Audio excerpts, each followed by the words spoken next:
ഇന്ന് നമ്മൾ ചെയ്യാൻ പോകുന്നത് ഒരു ക്യൂട്ടായിട്ടുള്ള ഗിഫ്റ്റ് കാർഡ് ഐഡിയ ആണ്. അതിനായിട്ട് ആദ്യം ഞാനിവിടെ എടുക്കുന്നത് ഒരു ചാർട്ട് പേപ്പറാണ്. അതിൽ 12 സെൻറ്റിമീറ്റർ ബ്രെഡ്ത്തും 15 സെൻറ്റിമീറ്റർ ലെങ്ത്തും ആണ് അടയാളപ്പെടുത്തി ഒന്ന് കട്ട് ചെയ്തെടുക്കേണ്ടത്.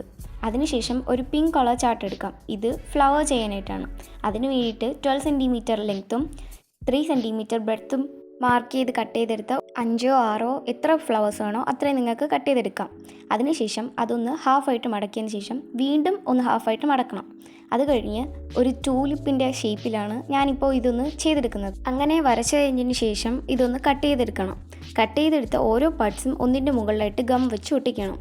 ഇതുപോലെ തന്നെ നമുക്ക് ബാക്കിയുള്ള ഫ്ലവേഴ്സും കട്ട് ചെയ്ത് ഒട്ടിച്ചു കൊടുക്കാവുന്നതാണ്. ഇതിനായിട്ട് എത്ര ഫ്ലവേഴ്സ് വേണമെങ്കിലും യൂസ് ചെയ്യാം. ഞാനിവിടെ ഒരു 5 എണ്ണമാണ് കട്ട് ചെയ്തെടുത്തത് ഇതുപോലെ. അത് കഴിഞ്ഞ് ഈ കട്ട് ചെയ്ത ഫ്ലവേഴ്സ് ഇല്ലേ, അതെല്ലാം ഈ വൈറ്റ് ചാർട്ടിലൊന്ന് ഒട്ടിച്ചു കൊടുക്കണം. എന്നിട്ട് സ്കെച്ച് പെൻ യൂസ് ചെയ്തൊന്ന് സ്റ്റെം കൂടെ വരച്ചു കൊടുക്കണം. പിന്നെ ഇച്ചിരി കൂടെ ബ്യൂട്ടിഫുൾ ആകാൻ വേണ്ടിയിട്ട് ഒരു റിബൺ കൂടെ കെട്ടി കൊടുക്കാം. എങ്ങനെയുണ്ട്? അടിപൊളിയായിട്ടില്ലേ?